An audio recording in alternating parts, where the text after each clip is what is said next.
美军宣称中国将在2030年拥有1000枚核弹头，这意味着什么？美国为何如此关注中国的核力量？中国真的需要这么多核弹吗？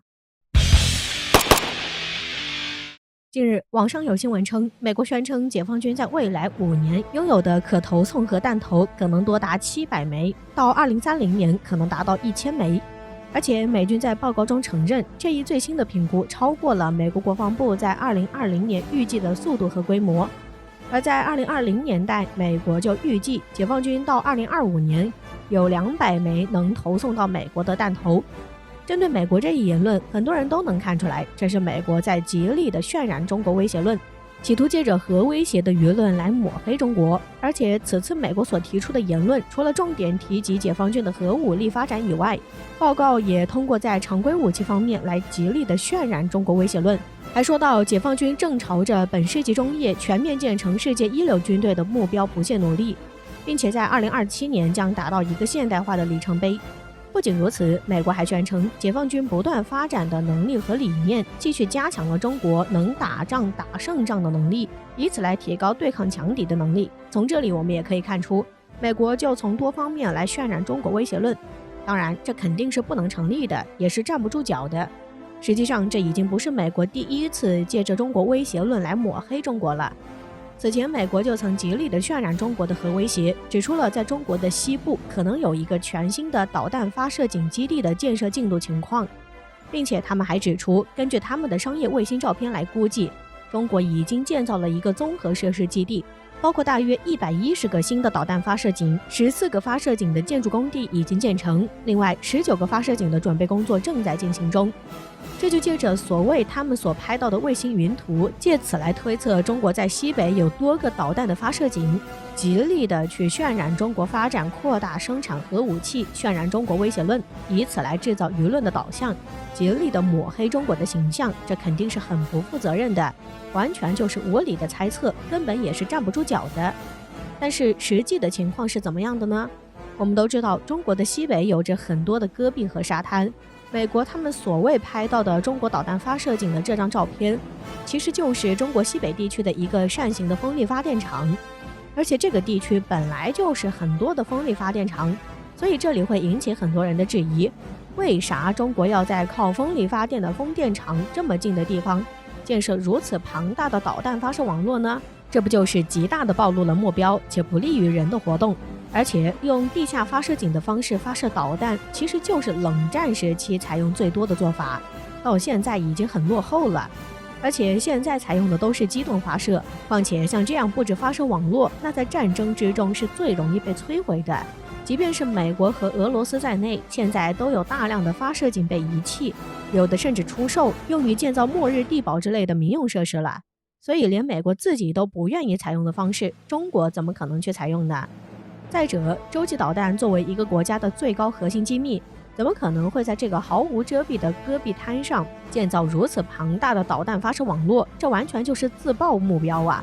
所以这次又是美国所闹的乌龙事件。美国总是借着这些不切实际的猜想，企图借着这些舆论来抹黑中国，给中国的发展带来不利的影响。这有时候就会变得搬起石头砸自己的脚，导致最后只能得到吃力不讨好的结果。那么美国为什么要致力于抹黑中国，渲染中国威胁论呢？有专家指出，美国通过炒作中国的军事威胁，来为美国增加军事投入寻找借口，借机来发展本国的军事实力，并意图激起中国周边的国家对中国不满，从而在一定程度上孤立中国。那么中国就会陷入舆论压力，而在这样的情况下，这就会使得中国处于孤立无援的状态，借此就可以限制中国的发展，减少中国发展起来后可能给美国霸主地位所带来的威胁。但很显然，中国魄力和进步的速度已经得到了国际上很多国家的认可，所以美国想要孤立中国、抹黑中国的阴谋终将要失败。并且近些年，美国仗着自己的霸权领导地位，不断地想要提升自己在世界上的控制权，限制世界各国的发展，对世界各国采取各样的经济制裁，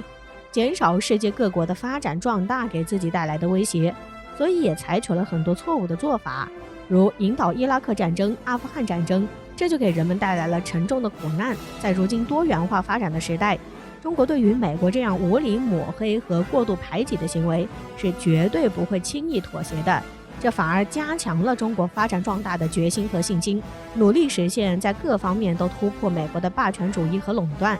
走有自己特色的发展道路，从而加快促进本国经济的发展和军事力量的壮大，以此来遏制美国的威胁，进而也可以维护国际社会的安全与稳定发展。事实上，中国不会有任何的核威胁，也不会过多的去发展本国的核武器，反而是借着所生产的核武器来维护世界的稳定和安全。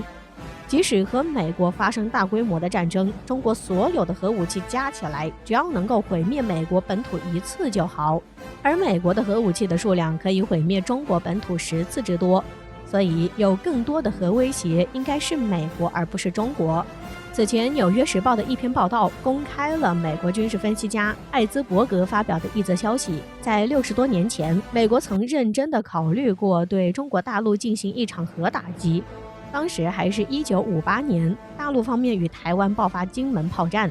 而刚刚在朝鲜战场上铩羽而归的美国人，真正的意识到来自中国的威胁，为了全力辅佐台当局对抗大陆，美军计划利用核弹来打击中国的空军基地，并且认为为了防守台湾，即使苏联出面干涉，也要坚决动核。美国考虑对那时的中国动核，完全就是针对无核国家的核威胁。然后在1964年，中国首颗原子弹成功试爆，这意味着中国具备了一定的核反击能力。1980年，中国首枚洲际导弹东风5完成了试射，这意味着中国有将核力量投射到美国本土的能力。至此，中国才有底气面对美国的核威慑。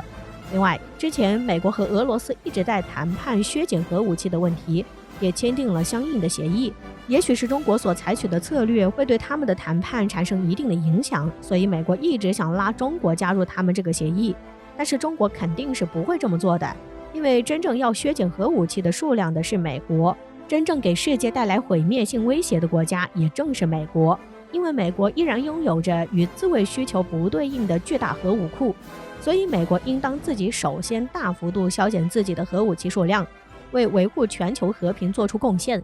而中国在国际上一直是负责任的大国形象，不会对世界的任何国家产生威胁，所以中国威胁论是不存在的。即使中国发展核武器，但其本质是为了维护自身的安全，然后也是为维护世界的和平与稳定发展做出自己的贡献。因为现今的时代，和平与发展是主题，中国也将致力于促进世界各国的和平发展，从而实现达到互利共赢、